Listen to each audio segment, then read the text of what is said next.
Welcome to the Tech Blog Writer Podcast, your guide to future tech trends and innovation in a language you understand. Now, over to your host, Neil Hughes. Welcome back to the Tech Blog Writer Podcast. How are you all doing, gang? Today I'm going to use my show to share a first world problem with you all. Like everyone listening, it seems I'm constantly trying to keep up with my messages on WhatsApp, SMS, Facebook messages, Skype, and the list goes on and on. And I don't know about you, but how annoying do you find it that you have to keep on swapping and changing apps to answer each message? Whereas I complain about things like that and broadcast my first world problems, today's guest is Olivier Plante, and he did something about it because he's the CEO of a company called Fleksy. Now, Fleksy enables you to access apps from your keyboard, so you don't have to keep switching apps to search the web, look at videos, music, movies, and so much more. You actually just access Fleksy apps directly from the chat or the email or the Notes app. Now, I know people that have used this and absolutely love it, so I asked them to come on the show today and tell me a little bit more about it. And I must admit, having listened to Olivier, I think he may have converted me too. But buckle up and hold on tight as I beam your ears all the way to Barcelona so we can speak with Olivier Plante from Fleksy. So, a massive warm welcome to the show. Can you tell the listeners a little about who you are, where you're based, and what you do? Yeah, so my name is Olivier. I'm the CEO of the team behind Fleksy Keyboard. We're based in Barcelona as well in London. And my background is mainly around aligning design thinking and business thinking together. So the need of the user with a business value that has like long-term sustainability. And then right now we're doing stellar work with the Fleksy Keyboard, something that is going to disrupt and really innovate in the way we experience our device every day. Yeah. Fantastic. So for anyone just tuning in and hearing about Fleksy for the first time, can you just offer a bit of an overview of what Fleksy is and what makes it unique from other mobile keyboard apps? Yeah, so the mission that we have with Fleksy is really to solve two problems. From the user side, we want to provide the best typing experience. So Fleksy is a third-party keyboard that you get download from the Google Play or the iOS App Store.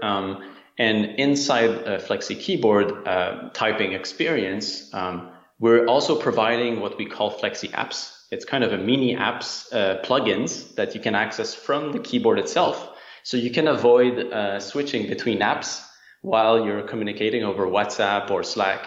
Any messaging app that you may use or you want to share something in, with the Fleksy Keyboard, you're capable of not going to your browser and search something in your browser and then come back, or visit Spotify if you want to share a song directly in the WhatsApp conversation. So we give this very instant access to content directly from the app that you're already using. We've already solved one of my big problems there, so you've got me on board. But I did remember reading a few years back as well, I think, that Fleksy earned a Guinness Book of World Records. I mean, can you tell me a little bit more about that? Yeah, so the Fleksy Keyboard originally won 2 world Guinness World Record for the fastest typing speed on a touch screen, right? And that really took off the whole product at that time.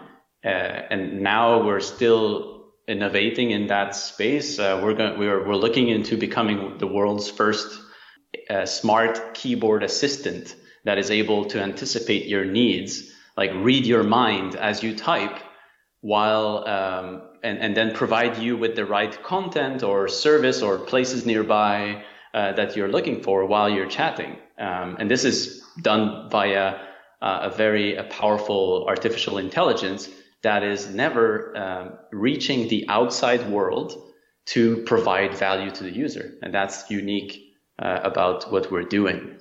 We keep the data of the user inside the phone while we're doing all the processing. That's, I think, goes with our values as a company. I do have a lot of friends that use Fleksy, and it's so easy to see why it's become such a popular app for both Android and iPhone users. But can you tell me what you think makes the Fleksy keyboard so fun to use and easy to use for anyone that's listening, thinking, well, I'm quite happy with my static keyboard that I've got at the moment? Yeah, so first, Fleksy is highly customizable. So compared with the competition out there, we have one of by far the best ways to customize your input method that you're using every day. So we also have a very refined point of view on the design and the look and feel of Fleksy. We're really minimalistic in the way we want to provide this product, right? And the experience to be minimalistic. On the other side, we are one of the only independent players in the space. So that's also very interesting because we can be sort of this neutral player capable of providing an easy access to content directly from the keyboard, but there's no conflict of interest. So on Fleksy Keyboard, for instance, you can have a quick access to Google Drive if you want, at the same time as you can have a quick access to Dropbox, which are two competing services. So the user base that we have is really looking for a sort of a one-stop solution, one-shop solution that is capable of providing added value. On top of that, we have like several languages that are available. We're working as well on new additions to the product, new features that are core to what users are asking us. And that's the key here of the Fleksy Keyboard, that we think it's delighting the users on both being this powerful input and fast input method that everyone can use. But also the added value for the user is the ability to be benefiting from a powerful autocorrection that uses artificial intelligence to improve, artificial intelligence to anticipate what I want next. So one killer feature I would say of Fleksy coming up is this ability to understand that I want to go out, see a movie with a friend without explicitly saying that I want to see a movie. You know, this unnatural way of communicating or asking a voice assistant. Yeah. With the keyboard, we're capable of harnessing what you're typing locally and anticipating that you want to go see a movie with a friend, or you want to do an outdoor activity, you want to do something with your friend. And we can provide you the next service that you want to use. So an easy access to movies nearby, an easy access to outdoor activities this weekend around you. These types of added value to the right now, the messaging experience that's mainly based on text. We want to level up the text communication by bringing in some smartness into it, right? And I think it's worth highlighting that you guys have been on this scene for an incredibly long time. So I've got to ask, I mean, how is a virtual keyboard on a mobile phone still an important app in your opinion? And how many downloads have you actually achieved since launching back in 2011? So to date, we have around 13 million downloads. Wow.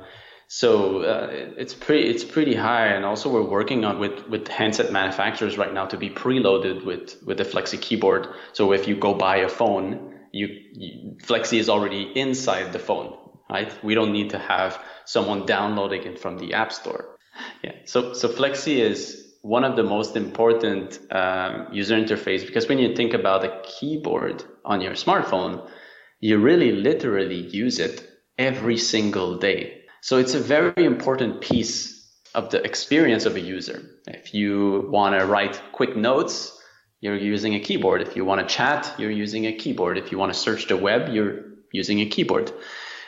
So when you look at the number of apps that you're using daily, where we see, for instance, that Facebook has a very high usage per day, well, there's many instances that inside Facebook, you're typing to a friend, or if you're in WhatsApp, obviously you're going to use the keyboard at one point.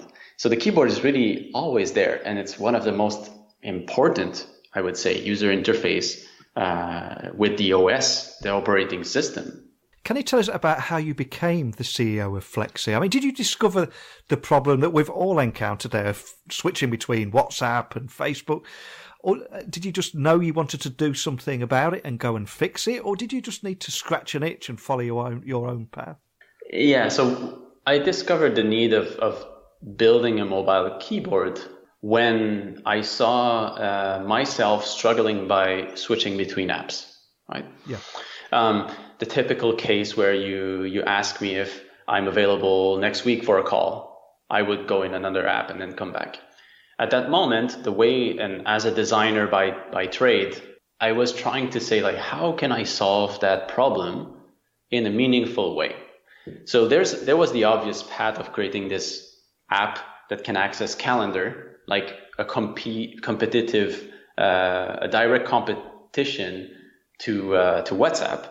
But it was not the right approach, because if I wanted to bring value to the users directly in all the apps that they're using, because some users are on Viber, some users are on WhatsApp. So creating just another copy with neat other features, but really not the way that we think would go. And also the users were telling us that I'm using WhatsApp, so I'm not moving because all my friends are there. So we set ourselves like to rethink the scope and discovered that the keyboard actually is always the companion app in all the messaging apps. So we set ourselves to let's solve the problem here, because the keyboard can change perspective. It can be keys, but it can also be a quick access to my calendar, or it can be a quick access to other services that I want to use and access. And started this whole journey of creating this very powerful input method. And I've also read that there's something quite unique about how you're raising funds. I mean, how much have you raised and how are you doing that? Can you just share that with the listeners? Yeah, definitely. So because our positioning is really being independent. So we went and leveraged money from the crowd, involvement from the crowd. So we raised funds via a different crowdfunding platform against equity. So it was an equity round, but investors were pitching in smaller amounts, and we got to the huge amount of 440 plus investors inside our crowdfunding campaigns. And that is the key demonstration that a neutral player in an era where really the giants want to control what we type every day needed to happen. And we said the best way is to go crowdfunding. The best way is to involve the population, being more of a bottom-up type of input method rather than only relying on the top tier investing in our company. We do have VCs, right? We do have seed investors inside our company, but leveraging the crowd just proves two things: that we can get a lot of money from the crowd and involvement, both emotionally and hard work, because we already have crowd funders helping us, right? Yeah. On getting in touch with some partners, etc. That's what we think is the foundation of a company we want to build and grow in the future. Yeah. Now, one of the things I love about recording this daily tech podcast is hearing about the tech startup scenes all over the world, and not just the US and Silicon Valley. And recently I've been fortunate to speak with people in Estonia, Scandinavia, China, India and Australia. But can you tell me more about running a startup in Barcelona? I mean, is that a thriving startup scene over there? And for anyone listening that is on their own startup journey, is there any advice that you could offer? Yep, definitely. So Barcelona is a really flourishing ecosystem right now. It's growing. We're seeing more and more bigger and bigger startups like in size and success coming from Barcelona. So Spain as such, and Barcelona and Madrid as well, right, are striving scene. In Barcelona, the particularity is you have like the weather, of course, it helps. You have the beach and you have the mountains. So during the weekends, people really can benefit from this amazing way of living. On top of that, you have startups of different sizes, a big talent pool, cheap wages, right? Cheap housing. It's cheaper than in London, for instance, right? Yeah. And other cities in Europe. And we are right now, for instance, hiring, and it's great to see the talent that is available around us. And we are even trying, and let's say it's easy to convince as well others to say like, hey, you want to move from Berlin to here, right? And yeah, we're getting good response, especially with the product we have and the next phase of our journey that's really promising. In terms of to your other point of the question, which is advice, I would say that for me, the best advice I received was from people I asked for help. Any conversation I was trying to get with anyone served me right now and my team to be better, to understand better what we're doing and what we are in right now involved, right? Yeah. Building a startup is not easy, so you need help from others. And asking doesn't cost anything. Well, you can get a no, which is clear, but you can also get a lot of yeses. So I'm curious, as we look to the future, I mean, how do you see the Fleksy Keyboard evolving over the next few years? Presumably, you're going to expect to see it directly on the handset so they don't have to download an app. Would that be right? Exactly. So the main goal of Fleksy Keyboard is to provide this smart keyboard assistant, really stepping up the game in terms of a keyboard is not only able to predict what I want to type next, but can really predict what I want next, my needs, right? And really being this center point of connecting dots in my mobile phone experience. So in the future, we're looking to partner with more handset manufacturers. We're also looking to move into other types of spaces where our AI will be able to provide value to the user, right? We can think about other types of interfaces because there's a keyboard on your mobile PC, right? There's a keyboard as well in virtual reality. If you want to input data, right, you'll be able to do so. There's keyboards pretty much everywhere, even in our cars, right? So the keyboard is everywhere. Now the question to ask ourselves, and that's what motivates us every day, is how can this become something amazing rather than something that was an evolution from the QWERTY keyboard, mechanical keyboard, right? How can we make it more interconnected? And so with the partners, we're working on different types of innovations that we're going to bring. And that's what motivates you. And for us, I mean, our target is to be the main keyboard of millions of devices in the next couple of years, and become this player that is able to really differentiate and provide something more advanced of what we have right now. And that goes through the particular unique perspective we have on the problems that are available to us, those issues in the mobile devices, right? Absolutely. And as we do move towards the future and there's going to be a lot more voice searching going on, of course, we're still going to always need a keyboard because you're never going to be able to dictate an entire email and do amendments and everything that goes with that. We're always going to need a keyboard, aren't we, on every device?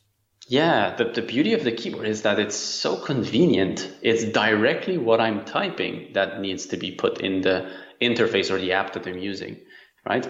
Voice is still really not convenient. Even if you're doing voice to text, you still need to say enter, comma, space. These are all the things that from the flick of a thumb, you can just press space or press comma, right? So it's much more direct. And yes, we will always still use mobile keyboard. The question we're asking ourselves is, what's the next evolution of that, right? Yeah. That will go along with the voice input together to make the best mobile experience in the world. Yeah. So for anyone listening that wants to find out more information, could you just point them in the direction of your website, social channels, and how they can reach you or contact a member of your team if they've got any additional questions about everything we've talked about today? Yes, so we direct people to visit our website, both on mobile, desktop. It's www.fleksy.com. If they want to know more about the company, it's there. If they want to know what are the available positions to join our team, it's there. And also the product overview and demos. People can go and visit our Twitter as well. We're pretty active on Twitter. Our handle is @Fleksy. This is Fleksy with a K, S-Y, so for the keyboard.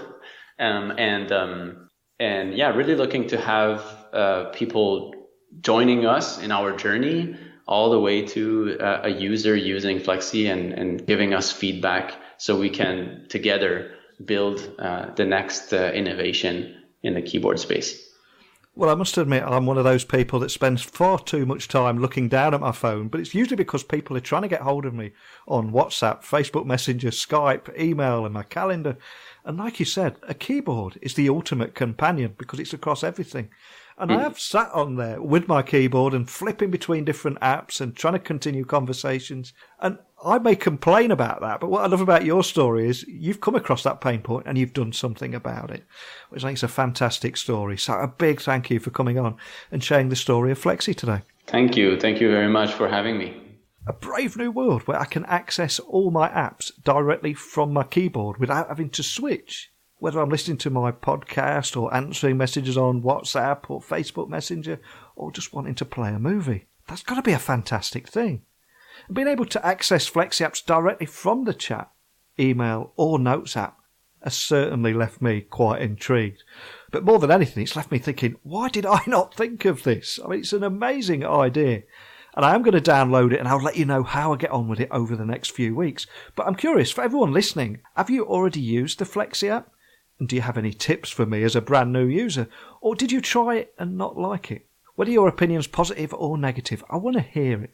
So email me, techblogwriter@outlook.com, tweet me at Neil C. Hughes, or pop by my website, techblogwriter.co.uk/podcast, and leave me a virtual voicemail. I would genuinely love to hear what you think of this app, and if it does save you any time, and if you would ever go back to the old way of doing things. So keep those messages coming in. I'm going to go search for a guest to get on the show tomorrow from another area of the world in another industry and about how technology is transforming it. So a big thank you for listening, and until next time, don't be a stranger. Thanks for listening to the Tech Blog Writer Podcast. Until next time, remember, technology is best when it brings people together.